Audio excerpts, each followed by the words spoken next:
Hello বন্ধুরা, কেমন আছো সবাই? আজকে তোমাদের জন্য আরও একটি নতুন গল্প চলে এসেছে সাহিত্য হররের এই পর্বে। আজ তোমাদের যে গল্পটি শোনাবো সেই গল্পটি বেণীমাধব সিলস লাইব্রেরি থেকে প্রকাশিত ভূত আর কিম্ভূত এই বইটি থেকে নেওয়া হয়েছে। গল্পটি প্রথম প্রকাশিত হয় আশ্বিন 1402 বঙ্গাব্দে। চলো আর দেরি করব না, শুরু করছি আজকের গল্প ভুতুড়ে কাণ্ড। হরিনাথগঞ্জ জায়গাটার নাম। রেল স্টেশন থেকে প্রায় 2 মাইল দূরে জায়গাটি। গ্রামটি কিন্তু গণ্ডগ্রাম নয়, বেশ জমজমাট জায়গাটা। বহু লোক বাস করে এখানে।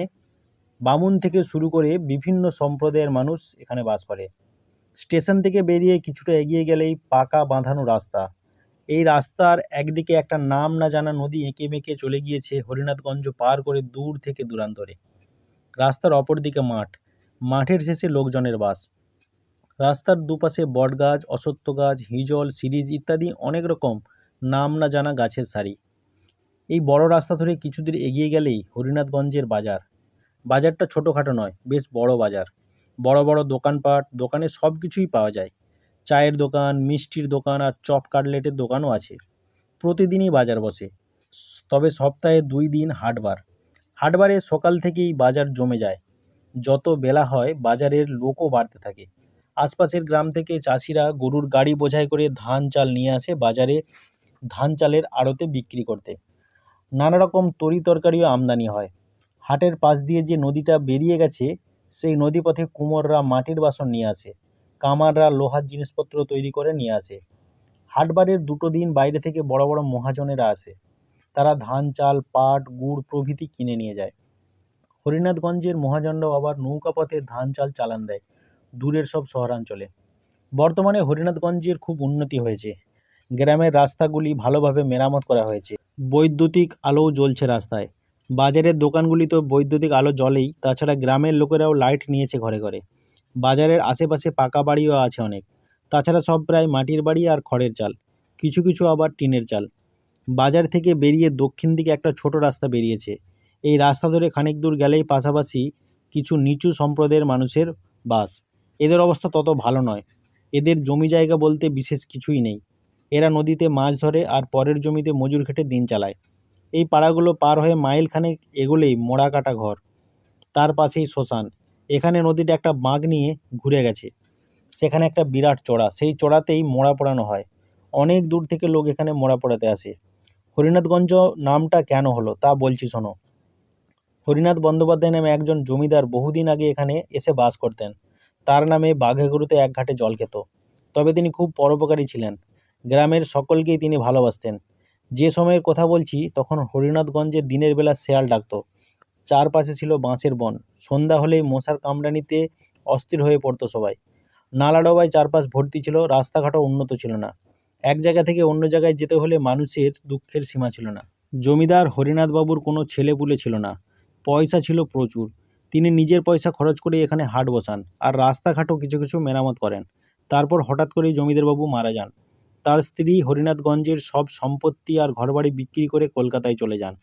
জমিদার বাড়ি এখন ধ্বংস হয়ে গেছে, তবে তার কালী মন্দিরটি এখনও ঠিক আছে। ঠাকুরের যেসব বিষয় সম্পত্তি জমিদার দান করে গেছেন সেই নিয়েই ঠাকুরের সেবা পুজো হয়। কালী পুজোতে খুব ধুমধাম হয়। স্থানীয় লোকেরা এতে খরচপত্র করে এবং আনন্দ উৎসব করে।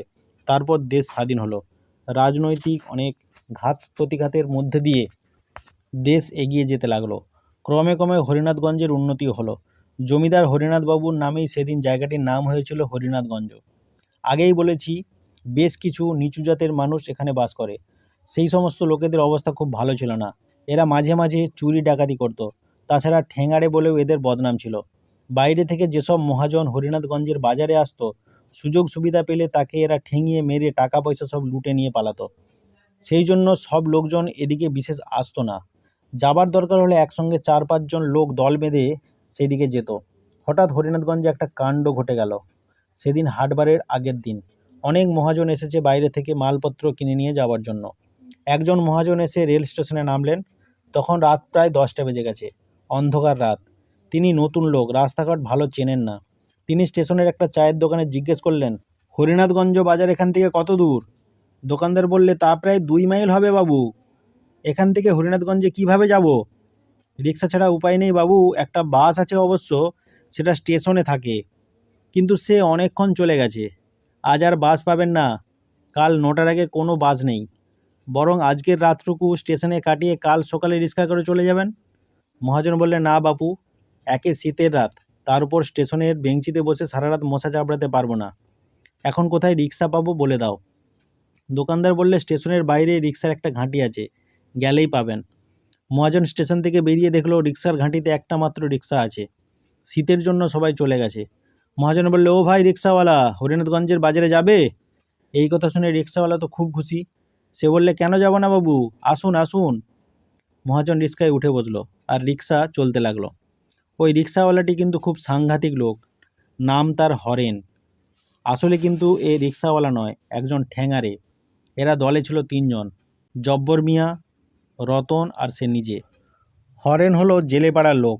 এর অবস্থা খুব খারাপ ছিল। হরেন রিক্সা নিয়ে রাত পর্যন্ত স্টেশনে বসে থাকতো, আর যাত্রী পেলেই তাকে খুব খাতির করে রিক্সায় বসিয়ে নিয়ে যেত।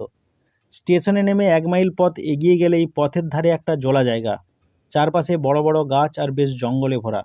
সেইখানে হরেন তার 2জন সঙ্গী জব্বর আর রতন লুকিয়ে থাকতো, লাঠি নিয়ে ঝোপঝাড়ের আড়ালে। হরেন সেই জায়গায় রিক্সা নিয়ে এসে মুখে একটা শব্দ করত, আর ঝোপের আড়াল থেকে জব্বর আর রতন লাঠি নিয়ে বেরিয়ে এসে ঝাঁপিয়ে পড়তো বেচারি আরোহীর উপর, আর তাকে মেরে সব কেড়ে নিত। আজকেও হরেন রিক্সা চালিয়ে মহাজনকে নিয়ে সেই জলার ধারে এসে মুখ দিয়ে কি একটা শব্দ করলো, ব্যাস, আর যায় কোথায়।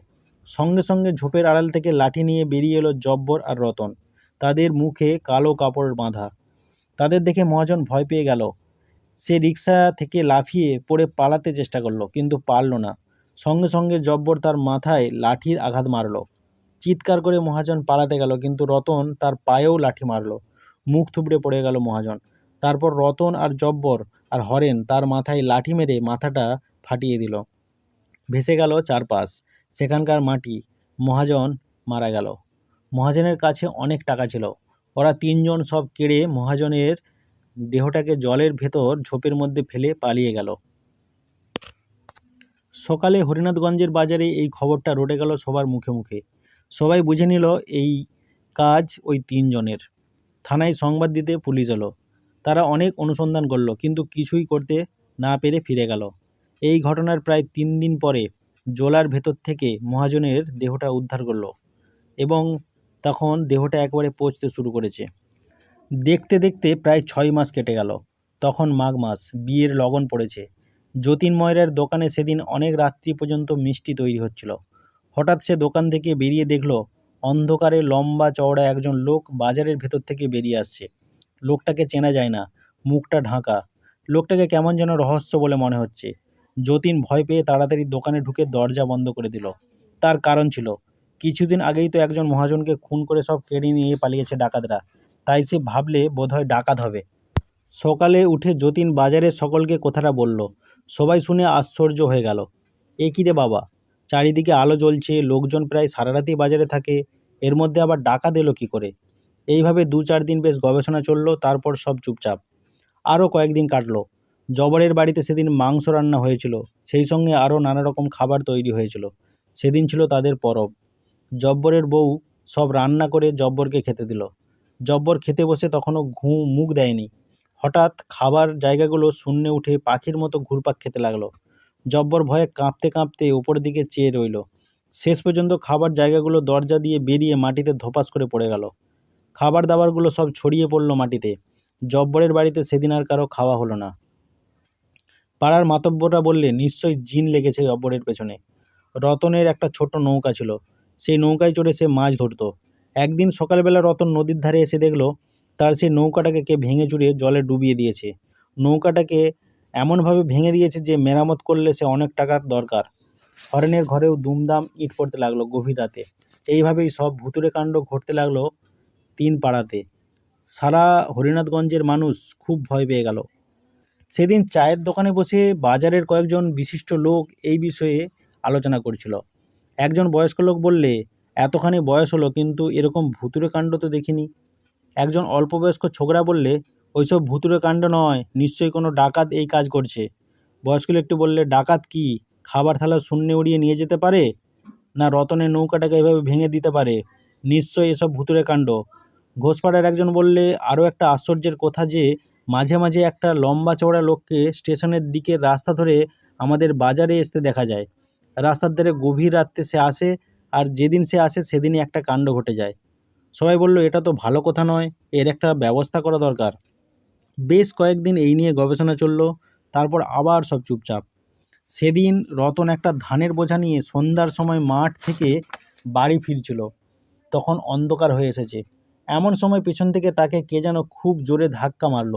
রতন টাল সামলাতে না পেরে বোঝাশুদ্ধ হুড়মুড়িয়ে পড়ে গেল। তার দুটো পায়ে ইট পাথরে আঘাত লেগে রক্তারক্ত হয়ে গেল। রতনকে অনেক ওষুধপত্র খাওয়ানো হলো, পায়ে ওষুধ দিয়ে ব্যান্ডেজ বেঁধে দিল স্থানীয় হাসপাতালের ডাক্তার, কিন্তু কিছুতেই কিছু হলো না। ক্রমে ক্রমে ঘা বেড়ে চলল, দুটো পা ফুলে ঢোল হয়ে গেল। শেষ পর্যন্ত দুটো পাকেই কেটে বাদ দিতে হলো। রতন সারা জীবনের মতো খোঁড়া হয়ে গেল। সেদিন ছিল হাটবার।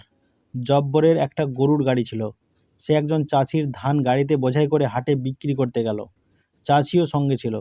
সে বাজারে ধান বিক্রির টাকা পয়সা বুঝে নিয়ে চলে গেল, আর জব্বর বাড়ির জন্য কিছু জিনিসপত্র কিনে গরুর গাড়ি নিয়ে ফিরছিল বাড়ির দিকে। তখন সন্ধ্যা পার হয়ে গেছে। গাঁয়ের পথ, অন্ধকার রাত।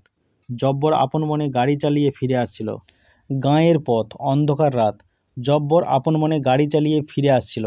বাড়ির কাছাকাছি ছিল একটা তেঁতুল গাছ। সেইখানে যেই এসেছে হঠাৎ একটা ঝড় বয়ে গেল। সেই ঝড়ে তেঁতুল গাছের একটা ডাল এসে খুব জোরে লাগলো তার দুটো চোখে। যন্ত্রণায় চিৎকার করে উঠল জব্বর। তার চিৎকার শুনে পাড়ার সকলে ছুটে এসে দেখলো জব্বর অজ্ঞান হয়ে পড়ে গেছে। তার চোখ দিয়ে রক্ত গড়িয়ে পড়ছে। সকলে তাকে ধরাধরি করে ঘরে নিয়ে এলো। ডাক্তারকে ডেকে আনা হলো। ডাক্তার দেখে পরীক্ষা করে বললেন, ওর দুটো চোখের মণি গলে গেছে। শহরে নিয়ে যাও যদি সেখানে কিছু হয়। পরের দিন সবাই চাঁদা করে জব্বরকে শহরে নিয়ে গেল। সেখানে প্রায় 2 মাস রইল জব্বর, কিন্তু চোখ দুটো আর ভালো হলো না। সে অন্ধ হয়ে ফিরে হলো হরিনাথগঞ্জে। এরপর 6 মাস কেটে গেছে। খোঁড়া রতন আর অন্ধ জব্বর এখন বাজারে ভিক্ষা করে। একদিন হরেন রিক্সা নিয়ে বসে আছে স্টেশনের রিক্সার আড্ডায়। সেদিন তার ভাগ্যে কোনো যাত্রী জোটেনি। এদিকে বাড়ির অবস্থা খারাপ। তার সঙ্গী দুজন রতন আর জব্বর অকেজো হয়ে গেছে। এখন রিক্সা চালানো ছাড়া আর কোনো রাস্তাও নেই। যেদিন প্যাসেঞ্জার জোটে সেদিন আহার জুটে, তা না হলে লোকের কাছ থেকে ধার করে কোনো মতে দিন চালাতে হয়। তারপর তার একটা বদনাম থাকায় তাকে খুব বেশি কেউ বিশ্বাসও করে না। সেদিন সন্ধ্যা থেকে সে বসেছিল স্টেশনের রিক্সা নিয়ে। পরপর 2টি ট্রেন চলে গেল, কিন্তু যাত্রী পাওয়া গেল না। সে ভাবতে লাগলো তার ভাগ্যের কথা। এমন সময় সেই ট্রেনটি এলো। সে উঠে দাঁড়ালো। একটি লোক, লম্বা চওড়া। সে এসে জিজ্ঞেস করলে, ও হে, হরিনাথগঞ্জের বাজারে যাবে? তারপরের দিনেই হরিনাথগঞ্জের হাটবার। হরেন যেন হাতে স্বর্গ পেয়ে গেল। সে বললে, কেন যাব না বাবু, আসুন আসুন। লোকটা উঠে বসলো রিক্সাতে। হরেন চালাতে লাগলো। তারপরে যেই জলা জায়গাটার কাছে এসে হরেন পিছনে ফিরে চেয়ে দেখলো, কি ভয়ানক একটা কঙ্কাল তার রিক্সায় বসে আছে। দেখে হরেন ভয়ে চিৎকার করে উঠল। কঙ্কালটা হা হা করে হেসে উঠল। হরেন পালাবার চেষ্টা করলো, কিন্তু পারল না। সেই কঙ্কালটা তার গলা টিপে ধরল। শ্বাস বন্ধ হয়ে এলো হরেনের। এবার সেই কঙ্কালটা একটা গাছের ডাল ভেঙে মারল হরেনের মাথায়। সে যন্ত্রণায় চিৎকার করে উঠল, পড়ে গেল মাটিতে। এবার সেই কঙ্কালটা গাছের ডাল দিয়ে হরেনের মাথায় মেরে মাথা ফাটিয়ে দিল। মাথাটা ফেটে চৌচির হয়ে গেল। একটু ছটপট করে হরেন মরে গেল। কঙ্কালটা হরেনের মৃতদেহটা তুলে নিয়ে জলা জমিতে ঝোপের ভেতর ফেলে দিয়ে চলে এলো। পুলিশ এসে কোনো সন্ধান করতে পারল না। এইভাবেই প্রতিশোধ নিল মহাজনের অশরীরী আত্মা। আজও তোমরা যদি হরিনাথগঞ্জের বাজারে যাও, দেখবে রতন আর জব্বর ভিক্ষা করেছে বাজারে বসে। শেষ হলো সাহিত্য হররের আজকের পর্ব, ভুতুড়ে কাণ্ড। তো কেমন লাগলো গল্পটি অবশ্যই তোমরা কমেন্ট করে জানাবে, আর কোন গল্প তোমরা শুনতে চাইছো অবশ্যই কমেন্টে জানাবে।